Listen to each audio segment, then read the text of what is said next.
Every day you follow a set of invisible laws. You shake hands with your right hand, you clink glasses before a drink. You avoid wearing white to a wedding.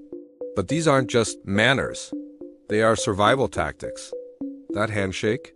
It was a manual inspection to ensure you weren't hiding a blade. That toast? It was a way to splash your drink into your partner's cup to prove you hadn't poisoned them. Most of the rules that govern your life today were born from fear, status-seeking, and ancient power plays. Today, we're deconstructing the hidden and often dark history of social etiquette. Let's start with the most common greeting on Earth, the handshake. In the 5th century BC, the dexiosis was a sign of peace. But it wasn't about friendship. Most people were right-handed, and the right hand was the weapon hand. By grasping an opponent's hand, you physically neutralized their ability to stab you. The pump motion of the handshake was added later, designed to shake any hidden daggers loose from a sleeve. This is also why the left hand became the hand of insult or sinister intent in many cultures. We haven't changed our greeting, we've just stopped carrying swords. If you think modern fine dining is stressful, the 1800s would have been your nightmare. Etiquette in the Victorian era wasn't about being nice. It was about gatekeeping. Rules became hyper-specific to identify new money versus old aristocracy. If you used the wrong spoon for your soup or ate your asparagus with your fingers at the wrong time, you were socially dead. Take the salt, for example. In the Middle Ages, the great salt cellar sat in the middle of the table. If you sat above the salt, you were a guest of honor. If you sat below the salt, you were essentially the help.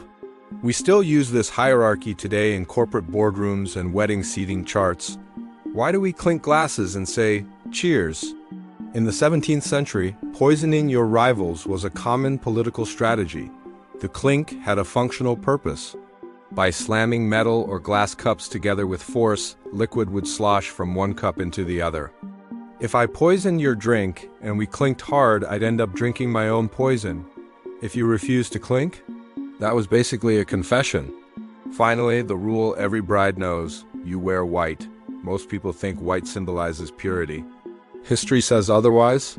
Before 1840, women wore whatever their best dress was, usually red, blue, or even black. Then, Queen Victoria wore white to marry Prince Albert. In an era of coal smoke and hand washing, a pure white dress was impossible to keep clean. Wearing white didn't mean you were pure. It meant you were so rich that you could afford a dress you would only wear once and likely ruin. It was the ultimate flex. We like to think we are civilized and modern, but our social lives are actually a museum of ancient fears and class warfare.